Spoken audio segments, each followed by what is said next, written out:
Hi, welcome to Two Non-Doctors. I'm Liz Mealy. I'm Maria Shahada. We're going to do announcements up the top because we're professionals. Goddamn right. Thanks for subscribing, guys. It really warms our heart. Thank you to all of our patrons. Thank you so much for being supportive and being a part of our community. On our Patreon, you can get bonus episodes. You get episodes earlier than we release them. We have the new extended, now that we're having Google Guests, the extended version of the Google Guest. If you're $15 or more, you are going to start getting those. You know, we shoot the shit talking about what Google's. Does anybody say shoot the shit anymore? Yeah, we were just shooting the shit. I don't think they do, but I'm proud of you for just owning it. Yeah, fucking yeah, we shoot the shit. Yeah, it's $19.99. Yeah. Yeah, and then of course, $5 or more, you get stickers, and we appreciate every single one of you guys. Subscribe to our YouTube. Yeah. Subscribe to our just follow us on Twitter, Instagram. All that stuff. On DRS on Instagram, the number 2. And yeah, and we're on the Unpops network. So don't forget to check out Unpopular Opinion. They also talked about the social dilemma the week we talked about it. Yeah, always so funny. They're so very supportive of us. And then personal announcement, I am headlining in Tampa at Side Splitters November 14th. So if you want to get tickets, you can go to sidesplitters.com or you can go to lizmealy.com. It'll be technically headlining this weekend at a drive-in, but this I think will be my first headlining inside a room since March. It's like socially distanced and they put in a fancy filter and everybody's like wearing masks and stuff. I know a couple of people that did Tampa because Florida being a newer hotspot. I don't even know if there's still a hotspot. Oh, you mean, do you think cases went down? I have no idea. Right. Zero idea. So it's like, I don't feel like the states communicate with each other. No.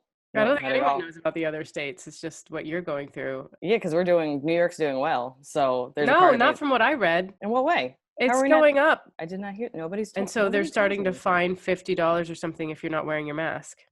None of that. I live here. None of that. Heard none of that. And I keep on this shit. I mean, it was in the Guardian. I don't know. I think it's fake news trying to make us look bad. I feel like we're doing okay, but I am worried once indoor seating starts what that's going to look like. All that said, Florida, you were never doing great. So I've talked to a bunch of friends that have done Florida the whole time. And now I just don't want to be a person that makes people sicker. So I called the booker to be like, how is this going to be something that is safe for everybody? And I really like him, and he's taking all the precautions and sent me everything that he's doing, and we shall see. I just haven't flown in. Oh yeah, I have. March. You just wear a mask the whole time. Oh, I went to Poland. Yeah. I wore a mask when I came in February because it was starting to get scary in February. So when I flew to Paris at the end of February, I asked my mom for a mask. She made fun of me. Yeah. And then I wore it on the whole plane, and I was like one of 4 people on the plane wearing it. And the funniest part about it is, me, I wear an eye mask to sleep on the plane. So I was like this and this, and it was hard to breathe, but I did it. Because I was like, what's the harm in trying? You want to get into fan mail? Yeah, let's do it. All right, this is from Alvin. He wrote this on YouTube, and he wrote, who or what were your ladies' inspiration to become comedians? It must have been very inspirational, so much so that you changed your whole lives to do what you love. Keep rocking. Nice. Which I read the whole thing because I find why I started to be very uninspirational. I don't know. What do you mean? But I was sad. Oh. I think that's very inspiring. Anybody who's been sad. Yeah. No, I probably was severely depressed, and I was a teenager, and it's the only thing that made me happy. I mean, in some ways when I read, you must have changed, what would it made you change your whole life? It more made me change maybe my trajectory, but I didn't really have a life. I was a teenager that lived at home, that went to high school, that people were starting to talk about what colleges they were going to and what they wanted to be when they grow up. And I was either I feel nothing and I don't even know if I want to live. And then I love comedy. That was I very much was this, felt very one-dimensional of a human. And I just saw that I was happier, and I found a way that I could connect with my family and my friends by being funny or bringing different comedians. I would VHS tape comedians from Comedy Central, and then I would bring them over to my friends, and our inside jokes was us quoting them. That simple way of kind of building a rapport with somebody. I don't know. At first was just watching it made me feel better, and then writing it made me feel hope, and then performing it gave me a reason to kind of live. I know that sounds really dramatic, but I was quite sad and quite lost. So I just love it. I still love it. It still gets me out of bed. I've been sad for 6 months and I barely do it as like I did before. I have to say my love for it has never changed. And I think I made the right choice. I mean, it's hard now with the world. No going back now. I know there's a part of me that's like, ask me in 10 years, Alvin. What about you though? Jim Gaffigan. Really? Yours was so beautiful. And like, I was lost in life, and then I found it, like you found Jesus. Like I found stand-up comedy, and it was prom night, and it was a group of us, and we went to this hotel after, like the after party, and everybody started making out, and I was such a loser. I was like, "Who wants to watch TV?" Like, so I'm the only one. Everyone's like kissing around me. I'm the only one like flipping through the channels. And then I'd never seen stand up before. I don't think I'd heard of it. And Jim Gaffigan's Comedy Central Presents was on, and I just found it's the best one. So funny. So good. I still to this day, and that was how many years ago now? Like probably over 20. I still quote it. Everyone still quotes it. I saw on Twitter somebody else was quoting it. He was like, I know this. I think it was Josh Gondelman. He was like, I know this is old, but like I love this joke. And it's just like the funniest fucking special. But yeah, and I was like, guys, this guy is so funny, guys. And, oh, okay, they're all having sex. They weren't having sex, but like when you're done, I have some jokes to tell you. It'd be really good. I think we bonded over quoting his first half-hour special. I'm sure that's true. Because I mean, I could quote the whole thing. I could quote Jim Gaffigan. Was definitely somebody I would bring to my friends when I was a teenager. But Kevin James, Sweat the Small Stuff. I still think it's one of the. That's such a great special. The whole thing is quotable. Whole thing. It's like with the door. We still do that. Oh no. Where like my mom will like be unlocking the door and I'll be like, you know, like I'll be mom, unlock the door, and then I go to open it, and then of course I'll do that. Yeah. And my mom will be like, sit down, and I will open it when I am ready. I just feel like anybody. What a golden era of comedy, though, right? It really was. Like those Comedy Central Presents, it was Jim Gaffigan and Kevin James and Nick Swartzen and Kathleen Madigan and Bill Burr and Wanda Sykes, just all doing 30-minute like Comedy Central specials. And that was when, that's when I super got into comedy, started watching all that. And then I got a job at a comedy club. So I'm like watching those and working in the box office all day. And then at night actually watching it live. And so here's my Jim Gaffigan story. And Greg Giraldo. Yeah. Greg Giraldo. Yeah. My older sister went to George Washington University in DC. And I think some of my first like seeing comedy live was at the DC Improv, because I would go visit my sister in college and she knew I loved comedy and we'd go to the DC Improv. So I saw like Tony Woods. I saw Mitch Hedberg. Talk about golden era. I saw Mitch Hedberg live there. And then I saw Jim Gaffigan. I think my older sister took me. I was 15 years old. And we were kind of like the third row. You know, we look young now. I can't even imagine what my sister looked like at 18 and I'm 15. And he started making fun of my sister being like a college student. And like, keep in mind, this is like Jim Gaffigan 20 years ago. Like he literally is just kind of silly and nice. Or I mean, I guess that's what he is now. But like less caricature-y as he is kind of now. I feel like he's like talks about donuts for 45 minutes and he wasn't like that before. And he was just, it was a light making fun of. My sister hated him. And if his name comes up at any time, she's like, I hate him because of this person. You're so Italian in that way. Very little. I literally didn't understand why she was mad. She was mad during the show and she was mad afterwards. And she was like, so disrespectful. And I was like, it is not personal. He is literally like icebreaker. As somebody that was obsessed with comedy, I was like, you don't know what offensive is. Like, I was like, if Jim Gaffigan hurts your feelings, you are not ready for this world. But that comedy club, like I saw so many people live. When I moved to New York, I saw them all again because I was like, I was the one at the comedy club, like chatting them up and being like, hey, so like, what's New York like? And like, just, like I was like stuck in Ohio, like, please tell me about the outside world, please. That's so amazing. They're just like, all right, kid, I can't do this right now. Just get on a bus. Here's a $200. You want to get into Googles? Yeah. Our guest today is Chris McDougall. He is a good friend of mine, but hopefully you know him from his books, Born to Run, Natural Born Heroes, and Running with Sherman. All three are my favorite books. Chris just moved to Hawaii and he's bragging about it. Are you fully assimilated? Like, I am fully obnoxious. I know just enough to be completely irritating to everybody. Like I drop like cool words every once in a while. Keep referencing like the best poke. So not enough to be native. just enough for the natives to wish I would go to fuck home. Your wife grew up in Hawaii. Do you ever like just throw that under the bus where you're just like, my wife brought me here. My wife knows everything. So I Like belong. the first breath, you know, like it's Chris, my wife grew up in Hawaii, McDougall. By the way, I'm not allowed to drop F-bombs here. I've dropped about 7. You're allowed to 100% be yourself, Chris. Nobody's regulating this at all. All right. We, At last. Yeah. we are a podcast of Liz. fluff and bullshit. And Speaking of fluff. Oh, What?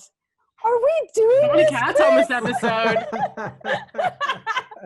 I'll tell you when she's stepping I on have a things. sweater. It's going to stop the audio. This was one of my Google searches. Here's a transition. Here's a pivot for you. Sandy's Beach. So I'm out there trying to body surf with these guys and just getting demolished. And one of the guys goes, you know, this is Sandy's Beach. I said, yeah, I know. It's right there on a big sign. He's like, no, this is like the #1 spinal injury beach in the world. Because it's rocky, or is it because that people decide to body surf that? Like, why is that the worst beach for spinal injuries? It's because what makes the waves so good is there's like a little channel. There's like a ditch. So the water comes in and hits this ditch really hard. So it makes good waves. But, you know, if you're on the wave and you don't know how to pull off, then you just smack right into the ground. Oh, okay. So what was your full Google? I fell off the roof of the house here. This one? Yeah. You go into the hospital and they're like, were you in the water? No. Right. Didn't even get there. But after I fell off the roof, I noticed that I had this gigantic, you should see this thing, Liz. This was like a gigantic bubble on my elbow, like this big, fluidy, but kind of hard bubble. It was like an alien life form. Oh, can you see this? The cat is climbing my back now. Oh, I thought you were like, you still had arm injury. Yeah. I thought you were in trouble. No, that was the tiger Did that thing. cat push you off the roof? Exactly. I need a nanny cam for that cat. Seriously. That was like my Google search was weird elbow bubble. So what did Google? What was it? Yeah, what did Google say? You're not dead, so you're doing Well, great. before consulting Google, I consulted people on the street. I'm Chris. My wife grew up here, McDougall. What is this? Chris, my soon-to-be ex-wife, McDougall. Yeah. And so I'm walking around with this big old thing, and it's lasting for like weeks. It's been like 2 weeks, this big old thing on my elbow. And then at one point, there's some little kid going by, and he's being a little bit cranky or something. I say, hey, kid, look at this. Have you ever seen one of these before? And I'm showing him the thing. He's just like pulling back. Yeah. Mika said, you know, you're going to be known forever as like the weird elbow bubble guy. Like this kid's going to grow up. There was this guy. You're like 6'4" or something. You're a giant man. Yeah. You know what I mean? Like you're this giant man. Hey, kid, look at this. Truly terrifying. Like even as an adult, if some stranger came up to me and was like, what do you think this is? I'd be like, this is how I die. Right. I think it ultimately was bursitis. So bursitis is a thing like tennis players get it a lot. Millie, by the way, we have a cat door in the house. Do you have a cat door at all? I don't. Oh my God, it just changes everything. You know, cats come and go. They come up, they come back from their own adventures. You can see the look on their face, like something cool happened outside. And anyway, it was bursitis. And bursitis is The other cats are like, you live with elbow guy? Ugh. God, I hope he feeds you well. Yeah, you're Right. like, oh man, Exactly. you're not gonna make it. We all know in the cat community that is a death sentence. You're better off living on the street with us. Yeah. It's pretty much gone. You know, it's still pretty tender. Well, how did it go away? Did it go away on its own? Did you pop it? No, I didn't pop it. I was thinking about pop. It just felt too dense. It felt like you need to have. You don't want like, to find some out kind what's of- in there. Was it from the surfing? Was it from the fall? Like, I'm not sure what actually triggered, you know, the incident that caused the bubble. But I think the elbow was already going south. And as I was coming off the roof onto the ladder, my elbow buckled a little bit, which threw me off balance on the ladder. And then, bam! You can see that roof behind me. This one right here. That's the one I fell off of. yeah, So. That's the infamous roof. I really learned. Your cat's up there like twisting its whiskers. Yeah. Oh, Chris, this was Yeah. perfect. Thank you so much for being on it and just your wonderfulness. Good seeing you. Bye. Bye. So my Google was how long does the retinol purge last? Because I started a retinol cream, I guess like a month ago. As we all now know, I spend too much time on TikTok. but I like to feel like I'm educating myself. So there's this woman that's all about skincare or whatever. So get ready for like 90% of my Googles to be about skincare. I also get very obsessive about like a thing. Like I would get obsessed about my nails and do all this research about nails. And then I'm just like a crazy girl that knows too much about nail health. So I think that's what's happening right now as everything, like basically life gets out of control and I become very obsessive about one part of my body for some reason. It could be my hair, whatever. So right now we're at skincare. Okay. Her whole thing is like, here are like brands of retinol or, you know, anything that are affordable and actually work. And so I got this retinol cream, which was kind of funny because she was just like, you need to start it before you start aging. So like late 20s, early 30s. And I'm 35. And I was just like, I look like I'm 25. It's fine. I'm starting at the right time. Like I had to like justify in my mind that it wasn't too late, because otherwise I would have been like slathering it on. Just like, make it better. Okay, so she said start slow. So I started doing it like once or twice a week. And then you can start doing it every day because your face kind of freaks out. I mostly get my acne here. This, like, luckily it was like all under here or whatever, but this exploded. Like, I don't know, because this resolution is really shitty, but like I was very insecure the last couple of episodes because this was all acne. Oh, I never saw it. Yeah. Yeah, that's actually where like shitty resolution's really helpful, because even when my skin breaks out, I'm not putting on makeup for anybody. That's how I feel. Until I start making money, I'm not ever again. Yeah. putting on makeup. I was, after a week of it, I was like, this is the worst my skin has looked in years. It was so bad. And so then I looked it up. It's 2 to 6 weeks that your skin starts to kind of purge. It could last as long as 2 to 3 months, but I have to say it's already better. Like this is already, there's a little, but it was. You're kind of glowy. Thank you. I think it's working. Yeah. I don't know if it's in my head, but I don't What brand care. are you using? I don't know. You know how you just like buy something because somebody told you? I am so susceptible to like advertising. Oh, I have to like, that's why I think I am a Googler, is because like somebody's like, this will change your life. And you're like, I'm literally about to press the button. I was like, let's read some reviews. I mean, yeah, I almost bought like an 80-pound neck cream because somebody was like, it's going to change your life. But then I was like, don't do that. I'm getting better about stopping these instincts. I'm very proud of you. I do see that, because I think we're both like that, but like I can be the voice of reason for both of us. Like when we're out together, I'm like, do you need this? But for myself, like I'll literally be holding something and I'll be like, do you need this? Like I can I can be that person for myself. I don't fight back as much as you do. So like, yes, I fucking need this. I feel like you fighting back has made my inner talking to myself stronger. Because I'll be like, I need it. And then I'm like, you're being like Maria right now. Hey. I knew you'd get pissed when I said that. So nice. You're very nice, but you're very strong-willed when you want something, which I think is beneficial when it's your dreams. Less so when it's financially spending money on something. Well, my dreams need to start paying for my other impulses. Okay, so anyway. Dreams need to start paying off. That is true. Pay for our dreams. Okay. Then there's like a Patreon ad for us comes up. We need face cream.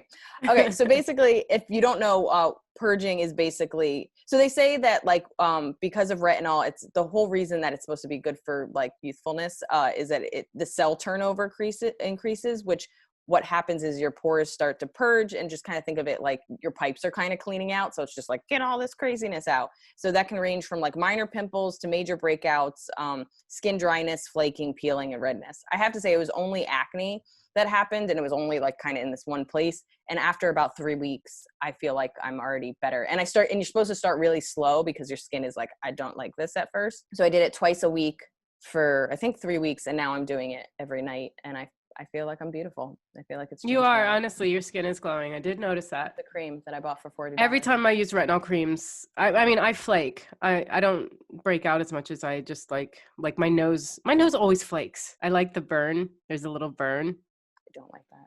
I love it. It makes me feel like it's working. It's probably so yeah. My face was purging, but now I'm beautiful. You're welcome, everybody. What was your Google? And mine has to do with skin also, because I was watching, like I went down a little rabbit hole of YouTube videos about skin and hydro shit. Okay. There's a new tweakment, non-surgical, called Profilo, and they stick hyaluronic acid like underneath your skin. I saw that. The thing is when they put the needle in, you get big welts on your cheek. It's just fucking nasty looking. Yeah. I mean, there's something really horrific about all of the. Anyway, so I was watching a bunch of those videos, and one of the hosts said there's vitamin C like that you won't absorb into your body as well as you need it to for it to like help the collagen in your skin and like for it to like help build your immunity and stuff like that. So there's something called liposomal vitamin C, and it's really expensive. So it's about £1 a sachet. And like it's 30 sachets. I think I paid £30 for this. And it's basically a gel of vitamin C that doesn't dissolve in water. You have to like shoot it like it's an oyster, you know, like you just have to and swallow it like that because it won't dissolve. So I just wanted to see like what the benefits were. I didn't really understand the difference. And I'll be honest, this website confused me more. And I'll be even more honest.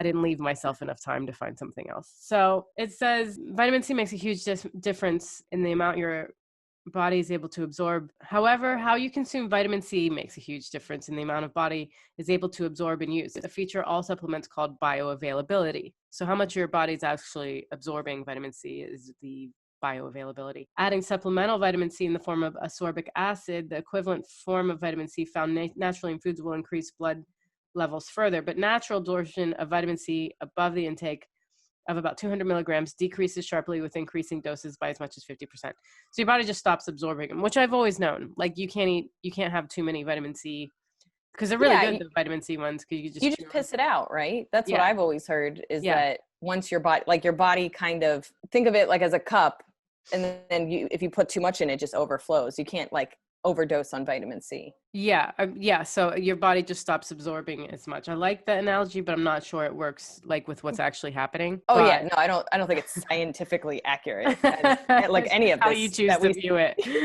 Yeah.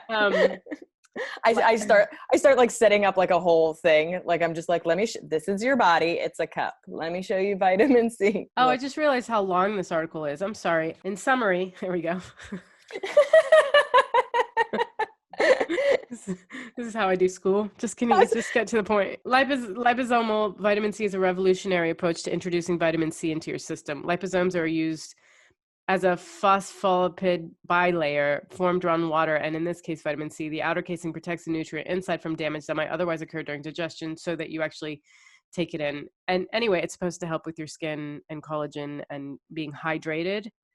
Because I always feel like I'm dehydrated. I always feel like my skin is dry, my hair is dry. And so this is supposed to help with that, help your body absorb water. And so are you reading about a product, or are you reading about a certain type? Like, I guess there's so many big words in that I'm like totally confused that if that's the actual product that you bought or if that's technology. That's the technology. I bought Ultrient on Amazon, Altrient. That's the brand. So the technology is liposomal. That's like, you know what's so funny is like, I heard everything that you said and I thought, this is either jargon or I'm just not smart enough to understand it. And both of those things make me not want to buy something. Like when it's outside of my ability to digest the information, I don't. And then if it's expensive, I'm like, I don't want to be that had. Or in some ways people like, it sounds smart and people are like, well, I get what you're saying exactly. I think because I've been looking at so many like tweakment options and like so many really expensive treatments for my skin that by the time I got to these 30-pound vitamin C things, I was like, why don't I just try that first? You know? Yeah, no, and I think it's smart, and like we both experiment on ourselves, and I don't know if that's like a womanly thing to be like, well, let's try it and see what happens. Like you spend money to find the thing, and you have to do it in some ways. Like I definitely did that for like my curly hair products because everybody's hair is different, and like, you know, your hair's thicker than mine, so you can't just ask any curly haired girl, you know, what do you use? Because it might be too heavy for my thin curls, like whatever. Same thing with skin. Like everybody's skin is so different, but like I find it becomes like addictive. Like, and that's why I was kind of like, I want to be smart about even experimenting with this like retinol or whatever. But I don't know. I can see it more and more as we talk about skincare that like that's their ploy, is that like this is the thing. I think it's really dangerous, and it's really hard to know what's just healthy for you and what is hubbubaloo. Yes. But like, because I went to this place in central London to talk about tweakments, because I wanted to talk about my acne scars and stuff like that. What I found ended up happening was she confused me so much as far as pricing. There's a term for it. It's like, I forget what it is. I can try to find it, but like, she confused me so much. I think what she wanted to happen was for me to just go, that's fine, whatever it is, I'll pay it. But because Yeah. she did that, and I was like, I'm a smart person. Like, I don't think Yeah. I'm too dumb to figure out your pricing system. But like the price that she was quoting me wasn't even on the thing. She was like, oh, well, it's not on this list, but what's going to happen is you need this, that in conjunction with this will really help with that. And like, and then it's going to be this much. And she started writing all this stuff down. I was like, wait. And then if I could show you the menu, like it's little print and then just rows and rows and rows and rows and columns of stuff. And I just think that pricing clarity is I think it's a trick. Yeah. In a lot of different things. Why did I start talking about that? Because you were talking about the clarity of what, like, oh, lipo-C, I know, like made up scientific terms to make you feel like you don't know enough. And you're like, oh, maybe this is a magical new thing. Yeah. And that's what it did take me weeks before I actually ordered it. But I just figured, and I think that's okay. I actually think if you discover something or you want to try something, and then with myself and with you, I always fight that impulse that like, I heard about something, it's going to change my life, buy it now. And then 2 weeks later, it's a thing that you use twice and you're unhappy with it because you inflated the promises of the website or whatever. I know it sounds so stupid, but the thing I liked about this TikTok lady and really all of TikTok is it's just women going into like CVS and being like, this trash, don't get it. This literally empty promises. This will make your skin worse. And like, they go, this is what I like about it. And this is why and like, they kind of dumb it down for you. And it's estheticians doing it. And like, sometimes you need somebody to break it down to like a 3rd grade level because I think so too. Like there was a really good book in the early 2000s called Don't Go to the Makeup Counter Without Me. You told me about that. Yeah. And it was just a really comprehensive book about like what all the ingredients mean. It was the first time I learned about sodium lauryl sulfate. Yeah. And like how bad that was. And just like, she broke down the ingredients and what they do and like why tea tree products are like bullshit. And then she wrote another book but now she has her own line of products, which it was bound to happen. But then now we've gotten to the point of like, do I trust this? Yes, of course. When it's just information, you go, oh, they're just educating. But once they have their own, which is, what's so funny about that esthetician that I really, really liked? I was like, she's the best, da, da, da, da. And then a new post was like, we have these under eye things. We just made them, da, da, da, da, da. Yeah. And now the last posts are all about that. And I'm like, you lost me, girl. When you were a unbiased outside resource, you had me. But once you start selling shit, I start to go, okay, because that has become the ploy of all marketing is that you educate to help people buy your thing, which I'm not saying it's dumb, but it can get skewed and it can become its own kind of fake news where it's like you educate, and then you start to skew and you start to like not give the full information because it might not line up with what you're trying to sell. Yeah, it's been really hard, I'll be honest, like trying to figure out, like trying to get the information without getting biased information or like people trying to sell. Because even that clinic I went to, like they had their own line of hyaluronic acid. And I believe that hyaluronic acid is good for your skin. She was like, honestly, like I'm biased, but this is the best. We've won awards. Our ingredients are this. It just all becomes too intermixed. But I mean, and that's also where outside reviews help. So like the way I kind of tend to research is I see something, then I read about like both the product and what the product is supposed to be doing. And then I start to read reviews of the actual product. And that's where like those still can be biased because people pay people to write reviews. They edit reviews. The ones that I usually like is when there's a complaint, like somebody will say, hey, I used this. It was garbage. I'm so disappointed. And then the product will come back and be like, we're so sorry to hear that you're disappointed. How long did you use it? Can we do this? And they actually talk to the person. So then that feels like they're present and they take responsibility for their product and they're not trying to sell you fluff. They actually want you to be happy. That's been like kind of a telltale sign. Same thing with like clothes, like, cause I can be very susceptible to like, there's like a dress and you're just like, I need that dress. Like my life is going to change when I get that dress. And then I'll read a review and they're like, I don't know where in China this dress was made, but they ran out of fabric and it is not the size they said. And it's made for puppies. Like, I don't know what this is. Oh, the best thing ever is when people take pictures and put it on the site of like, this is me with that shirt, or this is me with like having used this lipstick or whatever. Like, I think it's actually genuinely helpful. But Like, all that said, I mean, look at my skin. It's kind of glowing, isn't it? yeah, we're doing it. We're One something's thing of happening. vitamin C. Also, if you want to experiment just to experiment and that's fun for you, I'm never gonna, you know what I mean? It's just, I think when there is like this little thing in your head that you're like, this product, this shoe, this whatever is gonna change my life. And because I live in a fantasy world and I like thinking the future will be better, I have to like, as somebody that doesn't have a lot of money, I always have to be like, no, Liz. That's been how I literally budget, is by having that inner voice that's like the same way you go into a relationship with expectations as opposed to actually knowing the person. This person's going to treat me this way. This person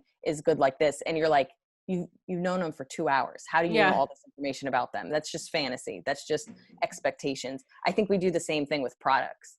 And so trying to manage that has been helpful, but it's been a journey. All right. You want to let's get personal? Yeah. If you could live in any city or town, like it doesn't have to be a big city, what city would you live in? Paris. Really? Why Paris? I don't know. Paris is one of those places that I have been nostalgic for before I even ever went. You know, it's like, oh, that reminds me of those days in Paris. But it's like, what days in Paris? You've never been to Paris. But it's just like, I have this romanticized idea of Paris, and like, I love performing in Paris. So every time we go and we perform, I always have a great time. But like, it's just the way of life, the whole French way of life. That makes sense to me. I see you in Paris. Yeah, I'm very Parisian. The way you talk about food is like, I just feel like you would fit in, and you look like those paintings of somebody sitting with a book in a window with a bread basket in front of them. Totally. That's like how I envision your happy place. Yeah. I don't know why I do anything else. That's all I need to do. Cup of coffee. Exactly. Basket of bread. Be around a beautiful city. Yeah. I'm all over the place. My answer depends on comedy half the time. So like, if comedy is a factor, I kind of think London. I also love New York City, and I don't see myself. Comedy. It really is. But like, I love that it's like quaint. It's different. I don't need to learn a language. Comedy is awesome there. That's half the reason I've gone as much as I have, but like, it's become my second home already. You're there. Thank you. I was like, hello. being a bitch right now. Right. It still makes me happy every time I go, and I feel very comfortable there. But if comedy wasn't a factor, probably somewhere in the Netherlands. Like, oh yeah, you love the Netherlands. I love the Netherlands so fucking much. It's so pretty. I mean, I don't like that everybody's tall and like better than us, but like, other than that, like, it's just, every time I've been there, I think 5 times to, I think 5 different, I mean, I've been there, I've done 2 trips, 5 cities. That's better. It doesn't sound obsessive when I'm just like, every year I just go to the Netherlands, try to find a husband. But no, I've done 5 cities, and every time I like the canals, and then it just is pretty, and everything is just like quaint. I just feel like I'm inside Beauty and the Beast. Like, Utrecht is a half-hour train outside of Amsterdam, and there's like 3 cars there. Everybody rides a bike. It's a very pedestrian, bikey place. Everybody's just like kind of friendly. Again, this is all like a touristy perspective. I was also like hungover the first time I went, and not okay. Just not okay. So it could have been like I was in a bad place, and like Utrecht just like held me and was like, we got you. Here's a cup of coffee. Here's somebody whistling. But like everywhere. And Eindhoven, Rotterdam. There's like all these, like Rotterdam is known as like, the architecture like capital of the world. Like after World War II, they destroyed it, and everybody else just rebuilt to rebuild. And Rotterdam is like, let's get funky. And so I don't know, it had an artsy vibe to it. And so David Sedaris is like one of my favorite authors. Me Talk Pretty One Day, Owls and Corduroy. I don't know. He has weird titles. But he's awesome. One of my favorites, whatever the fuck his books are called. Yeah, truly. I'm a moron. That's Your Family in Corduroy and Leather. Yes. And then there was another one about owls. Yeah, I think I just crammed them all together. Holidays on Ice was like his first book, but it's like funny short stories. He's awesome. But he moved to some part of England with his husband, and that American abroad, like what you're kind of doing, like where you're like, you just kind of leave your life behind and you pretend like you're better than people, especially with how America is right now. I think there is a little fantasy in my head that I was like, And I don't feel like I have to learn the language, which isn't a very American thing to say, where I'm just like, they'll figure out what I'm saying. Everybody takes it as an insult that I moved to London. Like I rejected like Americans personally. Who takes it as an insult? No, I don't know. But the way you were like, your little move, and then you were like, Oh, I didn't mean it that way. and then I'd be better than everyone. And you know, there's a sort of pretentiousness or something that comes with moving to another country that you go, oh, okay. Well, is it not good enough here in America for you? I don't see it as that. I don't see it as America's not good enough for you. I see it as that general stereotype that when American moves abroad, they start talking down to people. Oh, when I was in Paris, you know what I mean? Like I remember I did this big European tour maybe like 2 years ago. Oh God, the tour I'm about to talk about is 4 years ago. The time doesn't matter anymore. Oh my God. But it was all over the Middle East and then all over Europe. And then that was in like spring, summer, because that was also the summer I did the Edinburgh Fringe Festival. And then for Thanksgiving or Christmas, I went home and my mom made something Italian or whatever. And I said, and I didn't mean it, but I was like, oh, when I was in Italy and I went to tell a story and my dad was like, when I was in Italy, and I'm like, you're Italian. Like, it's not my, you know what I mean? Like, what the fuck? It like, is annoying though. Like we're annoying, but like, I don't know why is the thing. I don't know. I don't feel like I'm one of those people that brings it up all the time, but there is a part of me that like, as someone that loves cannolis, like cannolis, I feel like are my favorite thing in the world. I had pistachio cannolis that I can't seem to find anywhere else in the US, but I had them in Italy. And I do think I'm better than people because I had them. They're the best thing that I've ever put inside my body. And I think because I know that I'm better than people. And not even that I'm better than people, I'm being silly, but like, I want people to experience that. Like, I wish I could, my cat is doing some crazy shit to get over here. I'm like, let's see her my room's too messy, but like, I mean, the physical gymnastics that she is doing to get on this desk, she has arthritis. So I worry about her. All that said, I am being silly. I don't think I'm better than anybody, but there are moments that you have abroad that are so amazing, and that when you share them, you just want to share your experience, but they come off so douchey. I wish I could get rid of that douche factor. I just want to tell you about these cannolis. I don't want to make you feel bad. Yeah. If I could deliver them to my parents. I mean, I did bring some home to my parents. Like I tried to buy it the last day so that when I saw my parents, they weren't too stale. Yeah, it's always like whenever you tell stories about being abroad, you have to start with going, I'm an absolute piece of shit. And I don't do anything of value, but. So anyway, I was in Italy. Should we get into our topic? Yeah. Okay. Our topic is anger and anger management. And like, for me, I've been angry my whole life, but I didn't know it. Do you relate to that or no? I knew it. You knew that I was angry or that you knew that you were angry? I knew I was angry. I've just been angry. I was an angry kid, angry adult, angry teen. Yeah. Here we go. There she is. She really wasn't going to give up. Okay, sorry. Please tell me about your anger. This is actually really good for your anger management, everybody. Look how cute she is. Okay. So this is my thing, is that like, I've been angry my whole life, but it wasn't until my 20s that I realized just how like much it controlled me. Do you feel like because you understood it, it didn't control you? Like that's where like I don't know if I understood it. Especially with the misophonia, I didn't understand it. I just knew I was angry. I don't know how it controls me. I guess I don't really understand what you're getting at. So everything I did or didn't do was controlled by my anger. So because everything made me angry, or like that was the first emotion that came to surface, you know how it is. It like kind of clouds your judgment. You're just like in a place where like you can't even make decisions.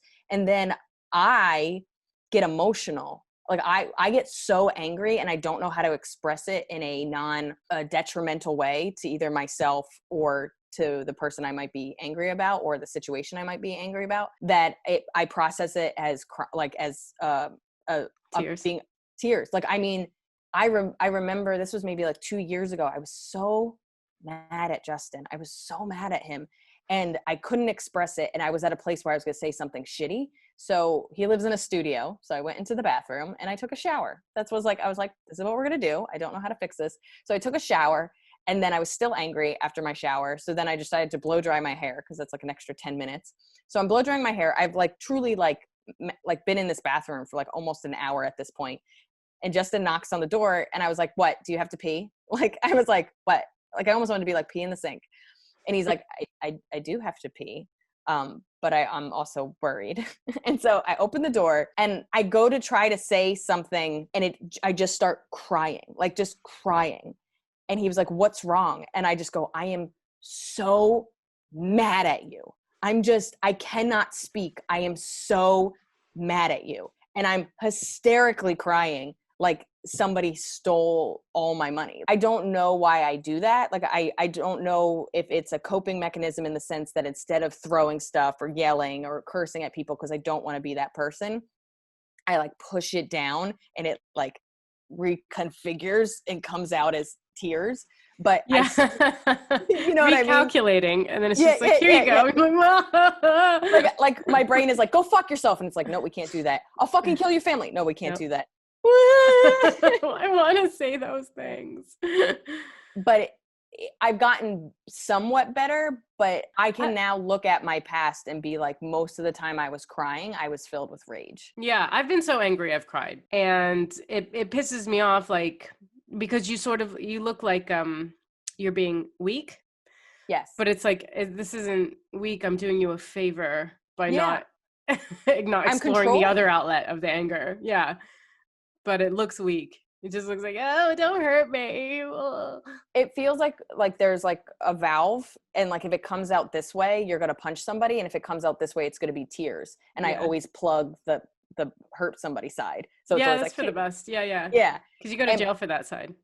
Yeah, you do. And so for me, I've plugged off that side because I don't want to be mean to people. I am somewhat scared of my anger. But the crying side, I'm so embarrassed about and feel like I don't get taken seriously. And a lot of times people I've dated have seen it as a tactic because, you know, nobody that cares about you wants you to cry. So if I'm mad at you and I start yelling at you, like at least like we're two people on the same page. Mm-hmm. I'm mad, we're yelling, this is what we're doing. But like if I start crying and you're yelling, you're an asshole. You know what I mean? Like, you're just being a piece of shit. Like, I'm just a little girl that's upset about, but like, I don't play it that way. It's just, that's how I've always processed it because I'm scared of being on that same level of like shouty. Yeah. I've cried with like arguments with Johnny, and I'm always worried it'll come off as manipulative. Like, I'm not trying to like get out of like, you made me cry, so now you have to be kinder to me. I cry because I'm so confused. Like, because he's really good. Like he like I always say he should have been a lawyer, and he hates when I say that, but like he's really good at like debates and arguments. And I logically I get very lost very quickly. So I'm always like, what? Like, could you imagine if you were a lawyer and like you have your whole thing planned out, and the other side is like, and that's why my client should be let free. And you're like, prepared. I'm like, that's actually pretty sound. I forgot what I was going to say anyway. Yeah. And you're like, fuck, I stayed up all night preparing for this argument. I don't know. It was a real epiphany. I started seeing a therapist when I was 25. And I remember she was like, well, because you're angry all the time. And I was like, I'm not angry all the time. And she gave me that look that was like, sweetheart, oh, sweetie. And I was like, I remember it was one of the first times that I was really defensive. I was like, I'm not angry all the time. Like, I was so delusional. And then when I started to pay attention to it, I'm angry all the time. Well, so how did you start to realize that you're angry all the time? Like, are you angry, like, actually all the time, getting on the buses, going to lunch, doing any kind of work, interacting with everyone? I'm much better now, but I had a negative self-talk that was almost constantly beating myself up. So, which is a form of anger. Like even doing kind of research, there's outward anger. So it's me telling you to go fuck yourself. It's cursing, it's throwing stuff. It can be verbal or physical to the outside world. A pigeon, a guy on a bus, a child, that's anger, outward anger. Inward anger is any kind of negative self-talk, any kind of negative harm. So, you know, could be withholding food from yourself, anything that's kind of necessary. There's anger directed towards self, denying yourself of things, basic needs such as food, self-harm, isolating. So there's that kind of inward, and then there's kind of like passive anger. So passive anger is like indirect ways of expressing. So any kind of passive aggressive behavior towards somebody, the silent treatment, sulking, being sarcastic, which is kind of funny, and making snide remarks. So like being a comic. It sounds like everything's categorized under anger. Sulking is categorized under anger, and passive aggressiveness. I mean, you're like describing some people I know, but yeah. Passive aggressive is aggressive. It's just because, I mean, that is anger. That's your way of, basically this is a way of expressing anger. Silent treatment is a form of anger. That's always a form of abuse. Yeah, it is. Absolutely. So for me, let's say 25-year-old Liz, I was beating the shit out of myself and being mean to myself most of the time. And then anytime something happened in the world that I felt was like an indiscretion, you know, subway being late, almost missing my spot, somebody bumping into me, somebody being mean to me in any kind of, everything was like a trigger. So anything that triggered, it would make me hate myself. And then everything that felt like it was in the outside world that would trigger me. So I just was, and now I can feel it in my body. Like I remember describing getting that parking ticket last month, where I see the ticket on my windshield, my entire body gets hot. I am so mad at myself. I'm just mad. I don't have anything to do. I could have checked the sign. I was wrong. I misread the sign thinking that it was 9:30 when it was 9. This ticket is my fault. And I hate myself right now. So I'm sitting in my car. My entire body is hot. I'm going through like negative self-talk and beating the shit out of myself. And then I went to, I'm just helping rebuild this great city. And it made me laugh, like changing my perspective. And trying to get myself out of this cycle of beating myself up was one, just a way of twisting it. But that was such a silly thought to be like, I'm not an idiot. I'm just rebuilding the city, $65 at a time. It made me laugh. And I'm not even joking. It's like if the body was getting filled with hot liquid, it's like somebody took a plug out and it just all evaporated. But I now can see that my whole body gets hot. I can see that I get tense. I'm sure if I had a mirror to my face, I could see like my face just get like more rigid. A lot of it is me trying to, because I'm such a 0 to 60 person and I'm a tiny person. Like I used to talk about having stage rage, which is somebody pisses me off and I say something on stage that's so fucked up or so aggressive that the only reason I'm getting away with it is because I feel protected. Because I'm on stage, I'm surrounded by other people and I'm in a performance setting. But sometimes then I'd go on the subway, still in that rage, somebody bumps into me and I'll be like, I'll fucking kill you. And then I remember I'm 5'1" and nobody's going to protect me. So I am aware most of the time that I could get really hurt with what I say and do. And that I am vulnerable being as angry as I am. So I feel all this anger. And then I have to find a way of not being myself. And then I can't, I've been so angry. I've been shaking. I've left train cars. I've walked away from people. You know what I mean? Like I've had to do It's weird because I've only been that angry, like when I'm triggered by misophonia, where I'm shaking or I have to leave the car or something. And I have to watch my face too, because if I'm so disgusted with someone chewing gum, I'm like, ugh, just whatever. You can't make that face at people, but I will. But I forget that my face, other people can see it. Yeah. Emotion shows up so clearly. But do you feel vulnerable? Like, do you feel like you can't be, if I'm The Rock, I could be my full angry self because who's going to hurt me? How is it going to be detrimental? Yeah. But I've always felt that I'm not even allowed to be angry because it puts me in a place of harm from others. Yeah. I tweeted the other day, like, when you're short, you're not allowed to be angry lest it be hilarious. Yeah. If I were a 6'5" man, I would probably speak my mind when somebody was sitting across from me not wearing a mask. But as it is, I'm just like, I'll get my ass kicked. Actually, there's a really sad story where an older man in his 70s moved away from a guy in his 20s not wearing his mask. He just moved away from him and the guy like went and beat his head in. Like it was just a really sad story. Jesus. But otherwise, London's a great city. But like, so what I found interesting about your ticket story was that you filled with rage and got mad at yourself. Where if I saw that ticket, I would fill with rage and get mad at the person who gave me the ticket. I'm in the wrong though. Like I at least can do the logical thing and go, it said I had to move my car at 9. I thought it said 9:30. I could have at any point double checked. And I even that weekend was like, I can't remember if it's 9 or 9:30, but I'm almost positive it's 9:30. I never checked. And then I got a ticket. That was 100% me being neglectful of something that is a basic rule that you can't misconstrue. When I'm angry, most of the time it's not illogical. It is at myself. I mean, it is, this was a thing. I did it wrong. I'm the one to blame. Yeah. Oh, I'd be like, this stupid city, those rules, the signs are too hard to read, whatever. Like, I mean, I just think that blaming myself, like I would do that, but I don't think I would turn it all on myself. I think I would distribute my anger evenly among everything in the situation. I was raised by Catholic parents, and we were raised to hate ourselves. And I will say this, I don't think that was the right way to raise us. That being said, I think I'm a nicer person because I jumped to the conclusion first that I did something wrong, not that other people did something wrong. That being said, when someone else breaks the rules, I beat the shit out of them in my mind the same way that I would beat myself up. Is it like, okay? I feel like I'm equally hate people as much as I hate myself. Well, what I find interesting also is that you said like sarcasm, because I'm pretty sarcastic.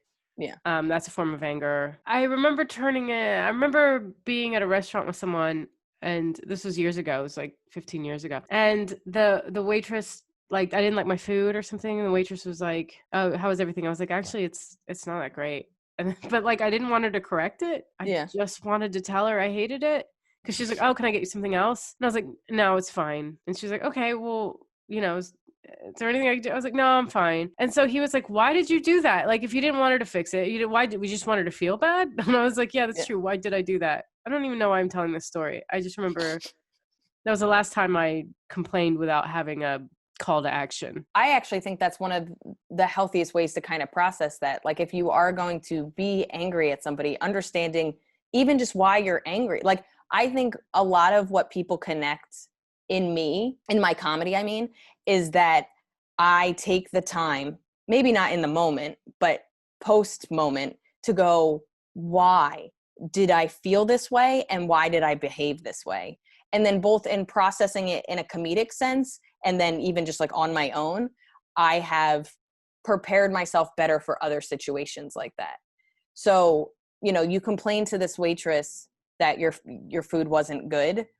Now looking back, and I guess, was that Johnny that was like, "Why did you complain?" No, this is like 15 years ago. It was Mina, actually. Yeah. Okay.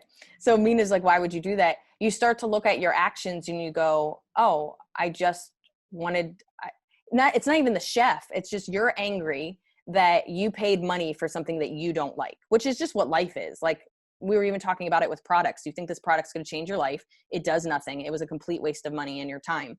But that's just the nature of stuff. The reason people get the same Thai dish every time they get Thai food isn't because they don't really want to experiment. It's because or at least for me, if you're going to spend $10, I want to know that I'm going to like it. It's the reason you like candy bars. It's the reason we go to Starbucks. It's the reason we like fast food. I pay this money. I get the same thing every time, and I'm satisfied. I actually take it as a great compliment that you let me suggest foods, because like you trust me so much that you like let me say like, you got to try this ceviche, this Peruvian place. Yeah. And you're like, okay, but I don't do this. Yeah, I don't do this shit, because to me, if I'm going to pay money for somebody else to cook for me, that's a huge financial risk for me. And it's also a night out. And, all this happiness is connected to it, so that if it doesn't work out, I judge myself. I take things so personally and so hard that I've had to do mental work to go, you took a risk, you didn't enjoy it, you learned something from it.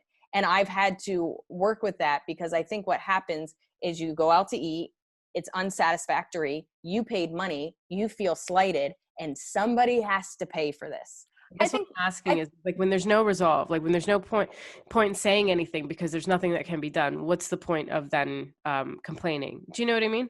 Yeah, but then you also have to think the difference between complaining and letting somebody know that this isn't the correct way of handling things. But if you don't like a dish at a restaurant, unless something is severely wrong with it, like they put something in it that's like poison, to complain about it is just a complaint. It's just a way of venting and getting the anger out so that it's somebody else's problem, as opposed to constructive criticism. I just think that when there's no resolve now or in the future, you're just complaining to make somebody else pay for your shitty feeling, as opposed to constructive criticism, which is when you do this, it affects me this way. 15 years ago, my dad had kidney cancer and was very fortunate. It was kind of far along, but not enough that it went into his like blood and stuff. So he didn't have chemo. They just took his kidney, and it's like a painful surgery, and there was some like recoup or whatever. But my dad was mean for like 2 years, like really mean, to the point where it became a running joke where it was just like, oh, I liked him better when he had 2 kidneys. And it was just like a weird time. And like, I think he was scared. I think he was like resentful. He clearly survived. My dad's doing great. But I think there was like a lot of confusion of why this happened to him, especially with, he was unhappy with other parts of his life, that I think people project their pain onto other people, consciously or unconsciously, as a dispersing because it's too much for them. Does that make sense? Yeah. I find when I've had a bad day, I am grumpy, I am snooty, I'm, short-tempered, I'm snippy. And now I've learned to say something. Like how many times have we, been staying together and I'd be like, I don't know why, but I'm just not okay today. Or, I'm really upset about this thing and I feel really grumpy. I'll go to my roommates and be like, hey guys, I'm grumpy and I'm just warning you. Because what'll happen is, Chris will be like, hey, can you get this for me? And I'd be like, no, I'm not doing that. And I'll be like, hey, I don't know why I'm being snippy. I'm sorry. And like, I'll have like this moment where I have to like reassess. Or the people I'm closest with, my siblings, you, my boyfriend, I will be shitty. And then I have to go, I don't think that's about you. I think I'm going through something and I apologize. I don't know how to fix it right now. And I've learned to have a watchful eye of, am I either not communicating with this person? Am I upset about something else and I'm putting it on this person? Or if whatever, sometimes you just wake up shitty and you feel like you have less control of your life. Or you're dehydrated, like I feel like after yoga, and I get upset when I'm dehydrated, I guess. I'm just really angry after yoga sometimes. Yeah, I've noticed it as well. Like I'll go for a run and, sometimes I'll drink water after the run. Sometimes I go right back into work mode and then I'll just be pissed off. And I've now learned to be like, I think I'm either hungry or dehydrated. Yeah. And everybody talks about hangry, but like, I think when your body is depleted, lack of sleep. Yeah. I truly think like a lack of sleep is half the time I'm angry, is that I just can't control my emotions. I'm also much more cryy when I have a lack of sleep. I want to know like what takes you out of being angry, like the way Liz reframed when you were like, I'm building the city up $65 at a time, or the way I was like, oh, like my rent is $1,100, not $800, so this ticket is just part of my rent. Yeah. Frame thing. How do you reframe? Yeah, or like what are your anger management? Like I read a bunch of stuff about what people do for anger management. Some stuff is just like the basic stuff, but I think anger management is so tailored to each individual person. Do you know what I mean? Like there's some basic stuff like they even say like go exercise or, take a time out or calm down before you express. My little brother was in anger management when he was like in kindergarten and first grade, which hello, that's got to be a sign for something. And they made him do a worksheet that was just like anger management. What are you doing? It's like count to 10. We used to make fun of him, count to 10 and but like some of this stuff, even as an adult, is helpful. So I would love to know like individually what people do to like, I'm in a rageful place. I don't want to hurt anybody. How do I get out of it? So you can write to us. Okay. At the number 2 non-doctors full word @gmail.com. Yay. Thanks for listening. Thanks guys. Bye. I'm not mad at you.